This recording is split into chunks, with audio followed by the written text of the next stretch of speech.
front of another one of our pulse projects. This one again is field peas, and what we're looking at here is enhanced fertility treatments and looking at their impact on both yield but on grain protein. Pea protein, as everyone is aware, protein in general has become more of an issue across all commodities, it seems. But within peas, you know, with the advent of things like Beyond Meat, Canada's new food guide, which requests that, you know, people consider looking at more plant-based protein in their consumption. You know, the emphasis has been put on to our present pulse crops and the protein content that we are producing here in Western Canada. So that's the intent of this study. It's a project that's being funded by the Saskatchewan Pule Growers. Chris Holzapfel, who's a researcher at the Indian Head Research Foundation in Indian Head, is the lead on this. Outlook is one of 6 agri-arm trials in 2019 that are looking at this project.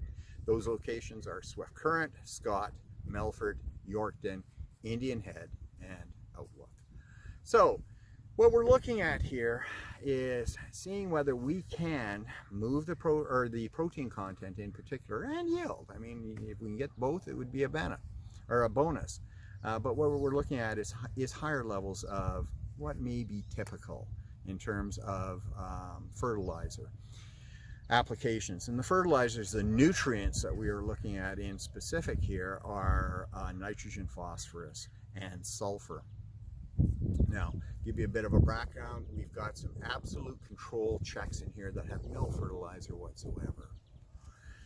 And then within each of those nutrients, we've got some starter nitrogen, and we're going from 0 to about 17.5 pounds, up to about 28 pounds, and up to a maximum of 40 pounds. Nitrogen starter applications with pulses is not new. People have looked at this over, you know, the past 20 years. In general, what we tend to see is, and in general in those studies, what we've been looking for is a yield response. And the overwhelming number of those trials indicate that the starter nitrogen is generally not all that effective in yield responses. If it's well inoculated, you know, if you used a standard rate of inoculant at a recommended rate, nitrogen fixation can generally bring, you know, the yield up to where it should be. There has been some hint with starter nitrogen, particularly late in season applications. We know that we can enhance the protein content. We have got one treatment in here where we've come in and we've broadcast in season an additional 40 pounds of P2O5. Roughly at the flowering stage, and we'll see if that can enhance either yield and or protein with it. So, you know, we know it's hit and miss really, and the overwhelming evidence, as I indicate, we don't really see a lot of yield response. You know, you can drive by those fields that have starter nitrogen applications that have been put on early in the season, and generally we see a biomass. You know, there's more vegetative growth, but they don't, you know, as I say, rarely do they lend itself to yield response. But they can lend themselves to protein content. And when we are talking protein with any of our commodities, you know, protein is nothing more than nitrogen. In fact, for peas, you know, if you know your protein content, if it comes up to 25% protein, you divide that protein content by 6.25, and that's carved in stone. Divided by 6.25, and that's your percent nitrogen in that grain or in the seed itself. You know, nitrogen or protein, one and the same. You know, it's all, you know, protein is nothing more than a nitrogen-bearing molecule. So nitrogen is where it's at.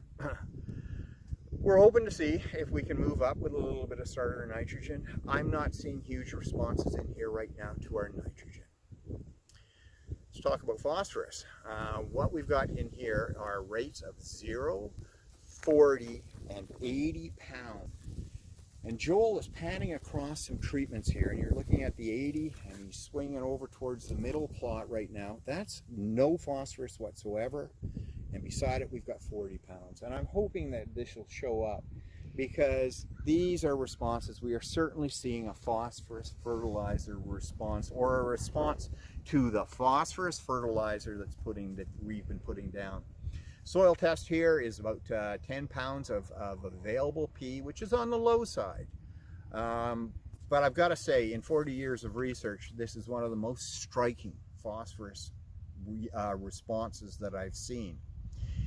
Is it due, is it a P response directly or is it indirectly? I don't know. And what I'm referring to there is phosphorus in itself. The main role, arguably the main role of phosphorus in the plant, is to provide that plant with energy. Nitrogen fixation is a very energy intensive process. So I'm looking at this and wondering whether the phosphorus, as we increase 0, 20, 40, 60, and 80 pounds, we've gone up to the maximum of 80 pounds, whether what we're seeing is, a phosphorus response enhancing the nitrogen fixation capacity of this crop. And if that's the case, we should probably see, a reflection of yield response potentially, but certainly if it is nitrogen fixation driven, we should see a protein response in here. As I say, remarkable visual responses to phosphorus on this particular site this year. So we'll wait until the winter to see. We've got sulfur, and we've applied 0, 5, 10, and 15 pounds of sulfur application. I'm not seeing here a sulfur response, and quite frankly, under irrigation, I wasn't expecting to. We've been irrigating here at the station for years and years. We just celebrated our 70th anniversary at Outlook, or at the Canada-Saskatchewan Irrigation Diversification Center. Every time we put on an inch of water, with the water that we are using coming out of Lake Diefenbaker, we are applying anywhere from about 3 to 5 pounds of sulfur. So our soils tend to have a high level into it. And as I say, I'm not seeing a sulfur response per se under irrigated conditions. We will see with the other 5 sites that are dry land whether they are seeing the same type of, or whether they're seeing a sulfur response or not under their conditions. What we've also looked at here is we've gone back to the N, and as I indicated earlier, we broadcast 40 pounds of N in season. We'll see if that's got an effect. All of those nitrogen were applied as urea. We've got a couple treatments here where we went to higher rates of N, but we've applied it as ESN. So we've got a 40-pound rate of ESN on 2 treatments. And ESN is a slow release type of in-season, formulation nitrogen that is, as I say, slow release. It'll slowly dribble out the nitrogen throughout the course of the growing season, which may be beneficial. It may be beneficial certainly in terms of nitrogen losses to the environment under wet conditions, and that's a problem for irrigation. At both of those N rates, we've got both 40 and 80 pounds of P2O5 applied with it. So we'll see if there's a bit of a source effect to our nitrogen fertilizer applications. Come back in the winter and we'll talk of the results.